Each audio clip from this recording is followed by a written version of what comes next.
Bienvenidos a una nueva entrevista aquí en DFTV. Tal como esperaba el mercado, finalmente el Banco Central de Chile decidió mantener la tasa de interés en un 4%. Para ahondar en este y otros temas, estamos junto a Joaquín Aguirre, economista jefe de Munita, Cruzat y Claro.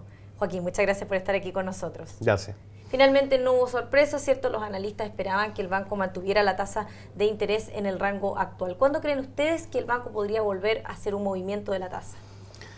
A ver, desde antes de este aumento de tasa, digamos, estábamos con la visión de un sesgo expansivo totalmente. O sea, estábamos esperando que el Banco Central llegara a bajar la tasa a niveles de 3,5 a fin de año. Esperaban dos recortes más. Dos recortes adicionales. ¿Ya? Ese escenario ya lo tenemos un poquito más nublado, dado el último dato de inflación, que fue bastante sorpresivo. Por lo tanto, nosotros de alguna manera estaríamos esperando una pausa para que salgan mayores datos de inflación. Hoy día estamos más cercanos al 3,75 que antes, al fin de año. ¿De la inflación del año 2014? No, perdón, la tasa de política monetaria estamos proyectándola a nivel, quizás más cerca de 25 puntos de recorte más que 50 que antes, digamos.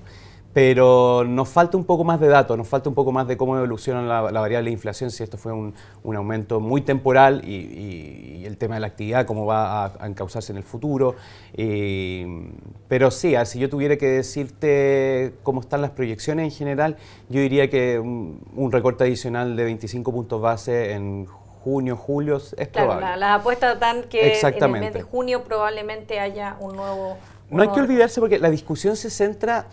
Y a mí me llama la atención eso también un poco en la prensa, que se centra mucho en el corto plazo, pero el horizonte de planeación del Banco Central es aproximadamente 2 años. Entonces ellos de alguna manera toman las decisiones en pos de llevar la inflación a los rangos metas que ellos están proponiendo, y eso es muy razonable en un sistema con una política monetaria seria, digamos, que es dejar la inflación de alguna manera anclada para que los agentes económicos no sufran volatilidad en ese sentido. No, además que los efectos de la baja o del alza de tasa no son inmediatos tampoco. Exactamente. Entonces, efectivamente, por eso estamos confiados de que el Banco Central va a llevar en el horizonte de planeación del Banco Central la inflación a su meta, usando las políticas monetarias como herramienta, digamos, pero este dato de inflación quizás nos pone un poquito más lejano a esos 50 puntos de recorte adicionales que estamos esperando en principio. Joaquín, además el Banco Central dice que ve como transitoria el alza de la inflación que vimos en el mes de abril. ¿Qué proyección tiene usted entonces para el IPC del mes de mayo? A ver,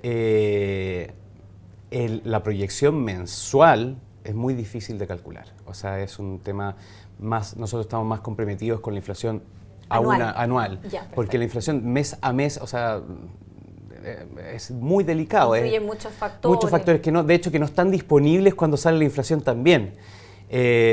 Nosotros, por lo menos de aquí a 12 meses más estamos cercanos al 3%, nuestras proyecciones, a la inflación del 3% me refiero. Y los pronósticos para el 2014 han ido al alza, de todas maneras, pueden estar acercándose más al 3,5%. Por ahí está más o menos el rango. El rango por lo menos desde 2014 de todas maneras, a raíz de lo que hemos visto, un sesgo al alza de la inflación provocado principalmente por temas cambiarios, energéticos, etcétera. O sea, ¿ustedes creen que de todas maneras la inflación este año va a estar dentro del rango del Banco Central, no se escaparía del 4%? Con los antecedentes que tenemos hoy día, sí. Creo que se va a acercar al rango superior en todo caso, pero esperamos que no lo supere. Y ahora, en tema de crecimiento, ¿cierto? Fue el Banco Central en el último IPOM, también organismos internacionales como la OCDE, el Fondo Monetario Internacional, y los mismos analistas locales han hecho ya sus recortes en la proyección de crecimiento del PIB para este año. ¿Qué pronóstico tienen ustedes?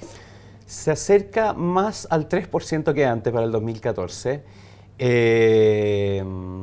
Muy volátil, antes era más razonable, uno veía como los pronósticos de crecimiento un poquito más estables. Hoy día, lo que hemos visto para el dato de crecimiento del 2014, que esas estimaciones han ido reduciéndose a lo largo del tiempo.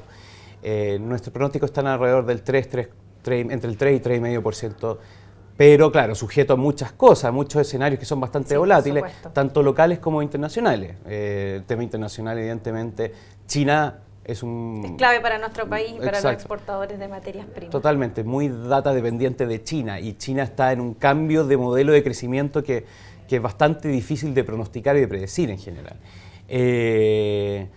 Estamos más optimistas con el mundo desarrollado. Estados Unidos y Europa están presentando un buen momento. No son economías que hoy día se encuentren sólidas, pero sí van en una dirección favorable. Por lo menos en crecimiento, sobre todo lo que hemos visto en Estados Unidos. Si eso se pone en jaque, evidentemente nuestros pronósticos también se ponen en jaque. Y eso solo va por el lado, o esa explicación por el lado internacional. Por el lado local, evidentemente, está cambiando la composición del crecimiento. Antes estaba mucho más enfocalizada en la demanda interna y el consumo, sí, claro. Y hemos visto los datos de retail y de venta de supermercados que han ido desacelerándose con fuerza. Y también el tema de la inversión, las importaciones de bienes de capital han caído sustancialmente. Pero por el otro lado, la balanza comercial ha presentado un leve repunte, va bien encaminada, por lo tanto parece que la composición del crecimiento va a estar más focalizada a la demanda externa que antes, ¿okay? Y bueno, también hay incertidumbre evidentemente de tipo política. Yo no soy analista político, pero todo este tema, toda la reforma tributaria, por supuesto. Efectivamente genera una pausa, un modo de esperar antes de tomar decisiones de inversión, evidentemente. O sea, que no tiene efecto, es difícil decirlo, de hecho no estoy de acuerdo. Yo creo que evidentemente la reforma por sí sola tiene que tener efectos en la inversión. Pero todavía no tenemos antecedentes, no hay estudios acabados en términos de impacto, entonces también ahí hay una fuente de incertidumbre respecto a nuestras proyecciones de crecimiento. Pero en términos de largo plazo vemos bien a Chile, y a China también lo vemos bien, entonces vemos bien a Chile. Si bien los mercados y la prensa en general apunta a muchos datos de muy corto plazo. Al dato del día a día. Del día a día, evidentemente. A ver, gozamos de Chile con una buena institucionalidad, tenemos muchos problemas obviamente que tenemos que resolver, evidentemente, pero en términos de perspectiva de crecimiento estamos bien parados, creo yo, bajo el potencial, pero en pos de ir aumentándolo. China y el mundo desarrollado, bueno, China es un riesgo, pero el mundo desarrollado está presentando mejores perspectivas. Sí. China en el largo plazo lo vemos bastante favorable, una economía que tiene muchos fundamentos para crecer. Y también posibilidad de que el gobierno intervenga en caso de que no se cumplan las metas. Exactamente, pero también nosotros vemos que esta desaceleración es bastante sana en China, es bastante sana y además que se acerca más a valoraciones que están más de acuerdo con sus fundamentos reales, ¿okay? Y veo con mucho optimismo lo que hizo el Congreso plenario el año pasado de anunciar medidas en pos de asignarle una mayor participación al mercado, de que va a ser fácil, imposible que sea fácil. O sea, las empresas estatales en China tienen un alto nivel de concentración del mismo sí. gobierno, hay mucha corrupción en ese sentido, pero por lo menos la dirección va en pos de un China... Va bien encaminada. Exactamente. Entonces, hasta este minuto estamos relativamente optimistas. Nos pone incómodo, evidentemente, toda la incertidumbre en términos de reforma tributaria que todavía persiste. Pero por lo menos ayer ya conocimos algunos temas que han despejado algunas dudas, como fue la agenda energética. Hoy se presentó también la agenda pro crecimiento. Pero centrándonos en el tema de la reforma tributaria, ya para ir cerrando la entrevista, ¿creen ustedes que una reforma de esta envergadura requeriría más debate en el Congreso? Totalmente. O sea, yo creo que cualquier reforma requiere mucho debate y sobre todo de esta magnitud. Tengo mi esperanza puesta en el Senado, evidentemente. Yo creo que sí se va a modificar en pos de proteger a los sectores más vulnerables, digamos. Probablemente la pequeña y mediana empresa, la clase media. Efectivamente.